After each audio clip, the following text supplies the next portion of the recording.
Students, today we'll continue.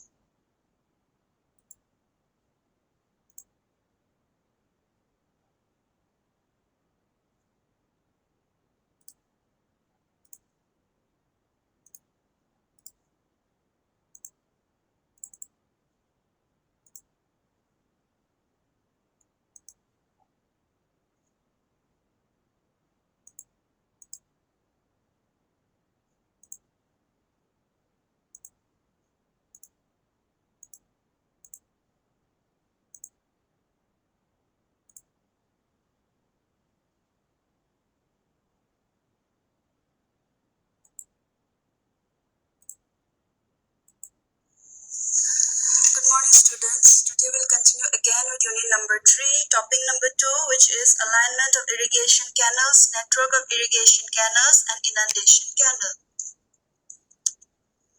So, first topic is alignment of irrigation canals.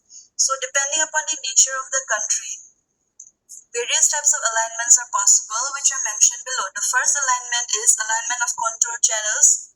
Second is alignment of ridge or watershed channels. Third is alignment of side slope channels.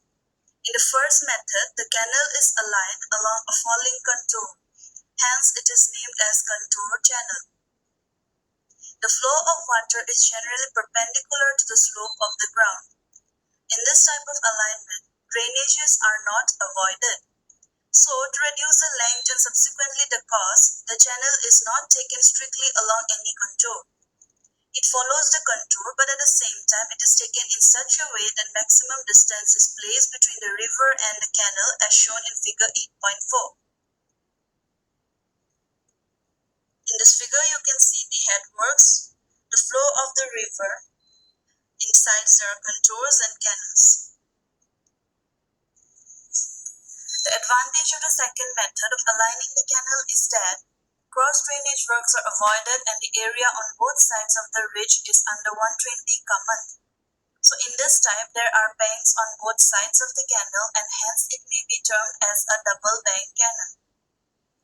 In the third method, canal is aligned at right angles to the contours. Naturally, canal runs parallel to the drains or rivers and hence cross-drainage works are avoided to the maximum extent. Figure 8.5 shows this type of alignment. Side slope channel, with a river flowing and canals on the sides along with the contours. The next topic is network of irrigation canals. Network of permanent and temporary conduits, which are conduits means canals and pipes, that supply water to irrigated lands from an irrigation source, a key element of an irrigation system. A network consists of conduit and regulation networks and is equipped with devices and structures to measure the water, to raise its level in the canals and regulate discharge, to interconnect canals and to retain sediment. And in some cases, the supply network does not have full complement canals. The irrigation canals are arranged in such a way so as to minimize the construction and operation costs by providing for the supply of water in the required quantities and at the required times, as well as maximum canal efficiency. Other goals are to maximize the land use ratio of the irrigated areas and to provide for efficient operation of the canals and structures on such areas. An essential condition for the operation of an irrigation network is that the main canal have a water level higher than that of canals of lower ranks, and that higher ranking canals be higher than lower ranking canals so that the water flows by gravity.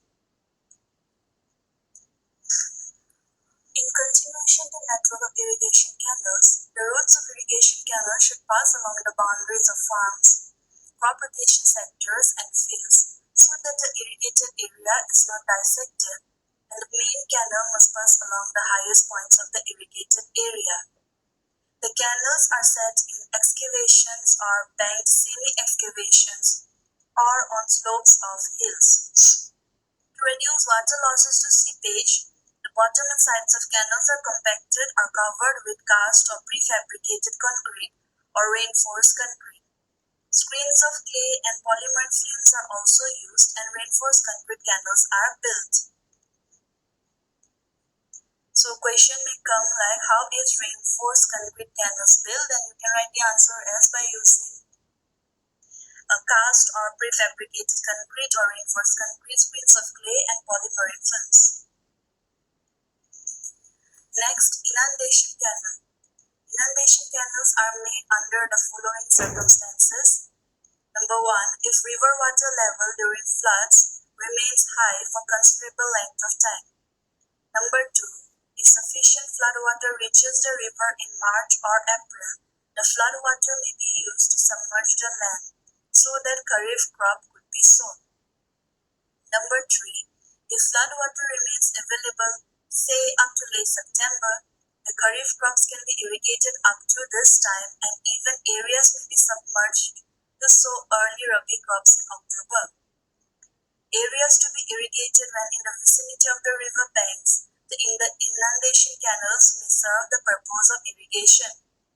Number 5, when soil has good stabilizing power so that bed and banks of the canal remain stable. Inundation canals are more or less similar to the permanent canals. Now you need to find out what is permanent canal, okay? The definition.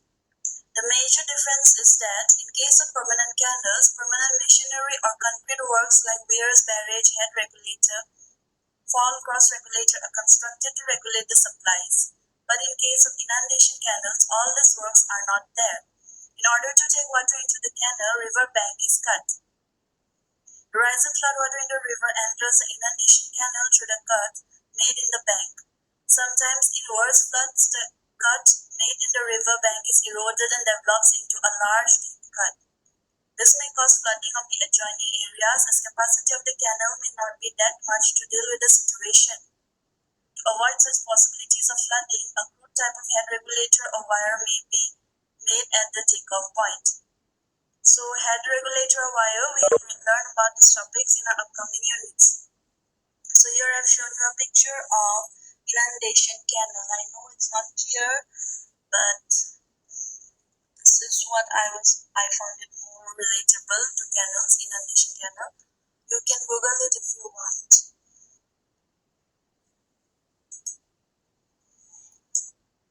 Inundation canal characteristics.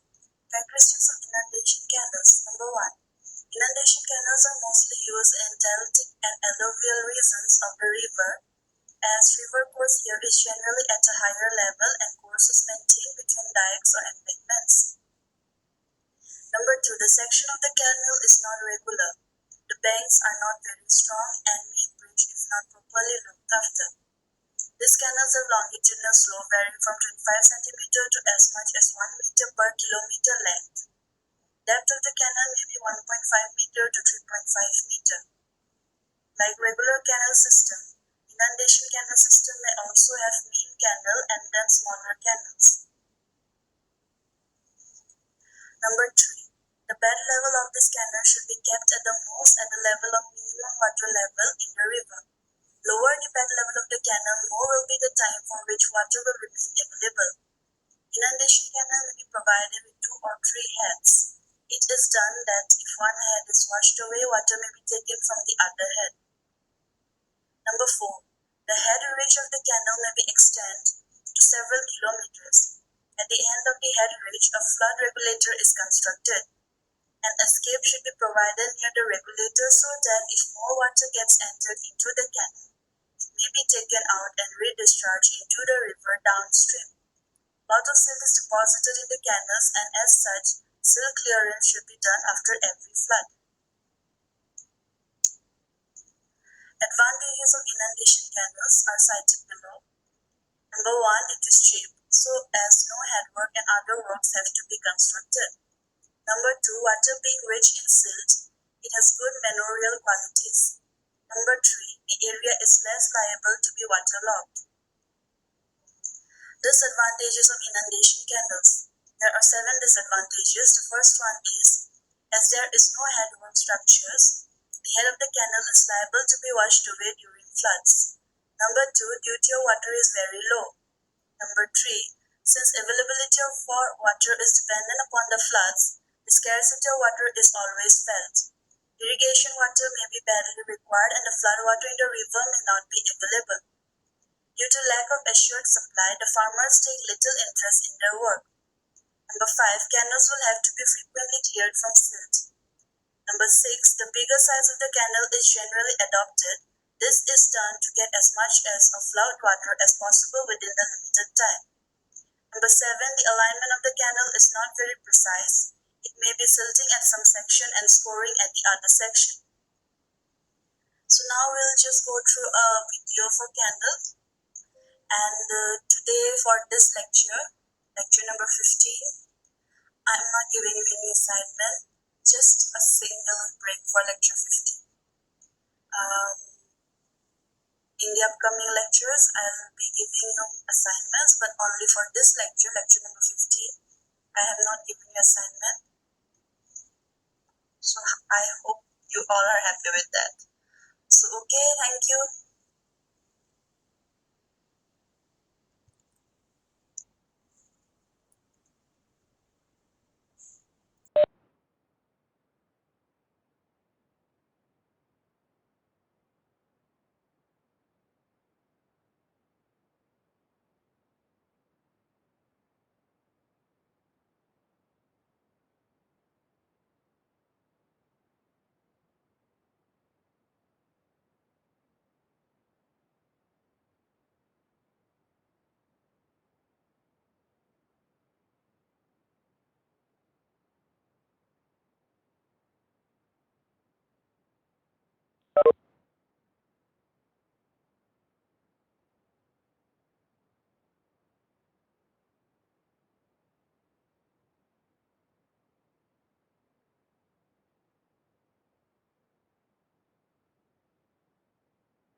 Hello and welcome to Engineer Hash Civil Engineer.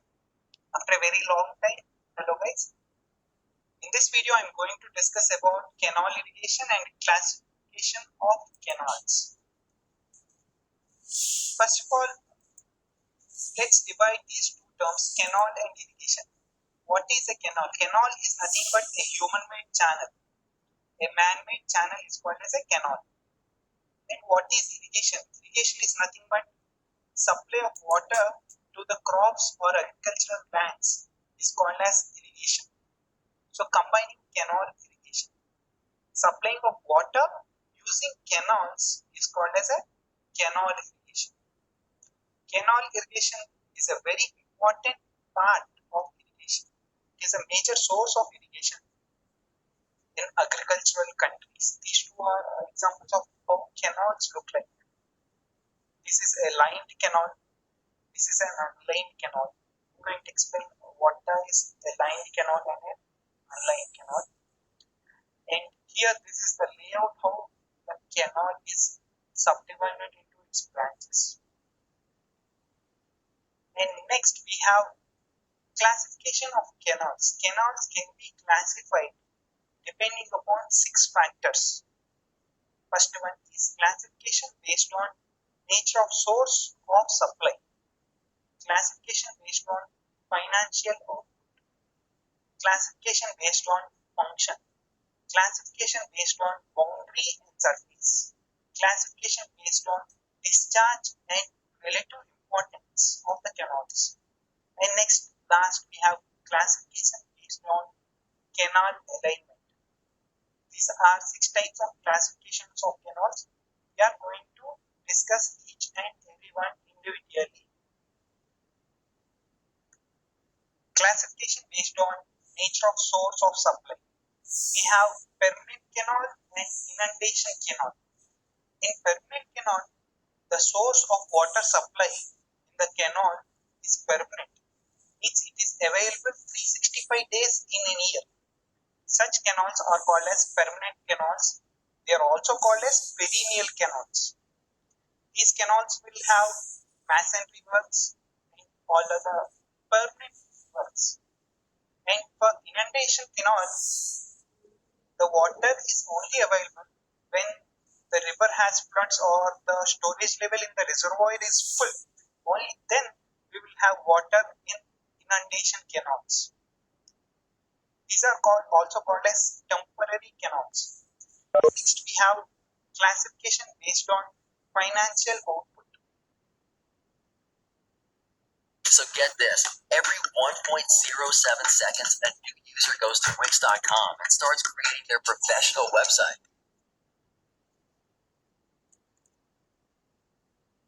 We have productive canals and protective canals. What is a productive canal? Productive canal in which after the completion of the canal generates a revenue to the nation. It generates a yield. Such canals is called as productive canal. What is a protective canal? Protective canal is a type of canal which helps or which mitigates, which helps in to supply water to the drought-prone areas or to the famine areas.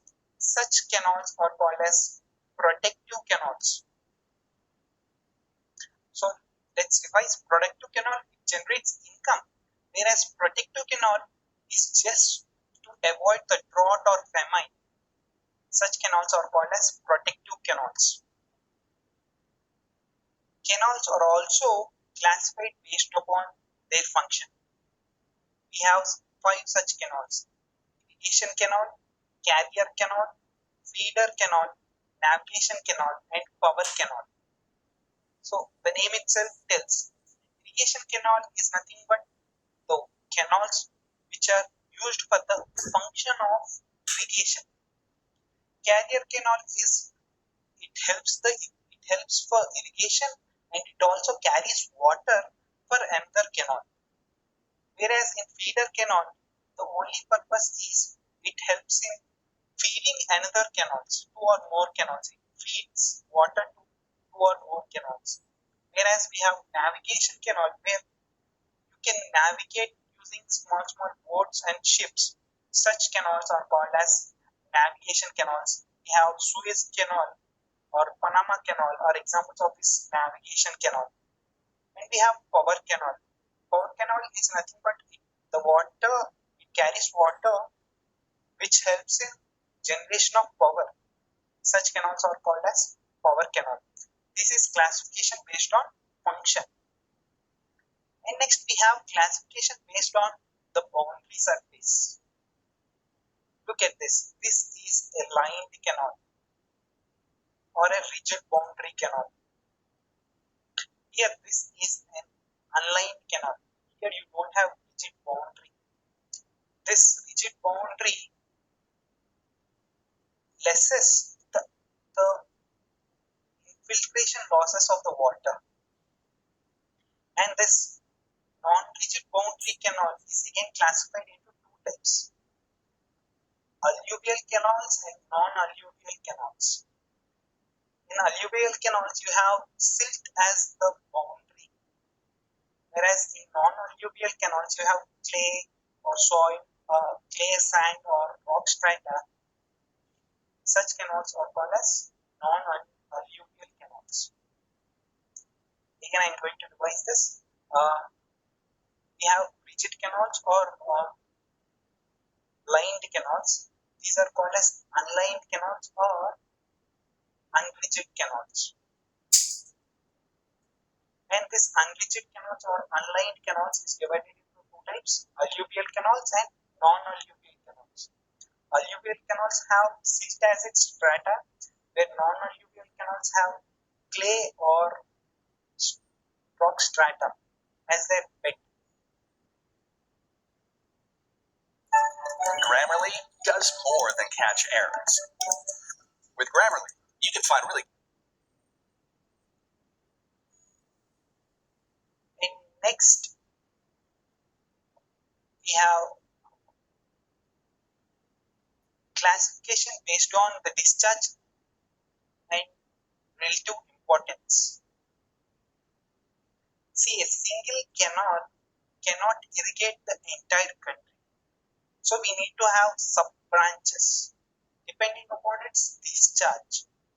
So the canals are classified based on discharge. We have here main canal, branch canal, major distributary, minor distributary, and we have water course. So what is a main canal?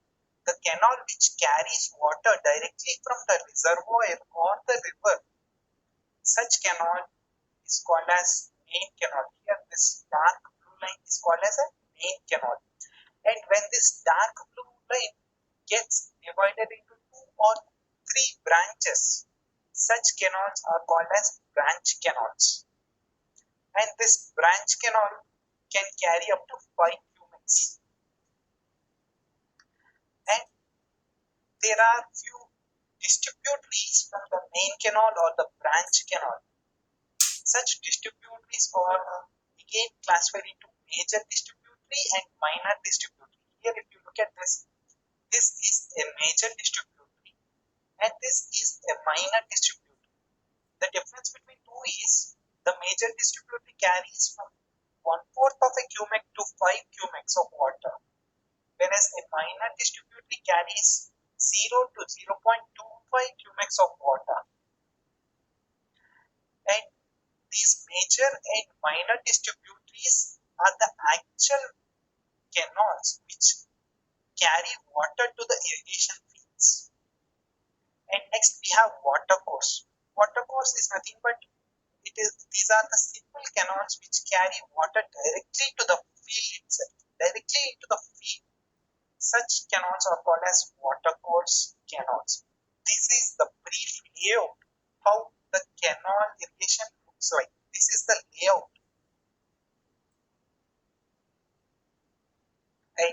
I request all of you, if you understand the different classifications of canals and what is canal irrigation, please hit like button, please share this video with your friends, please subscribe my channel if you are a new visitor.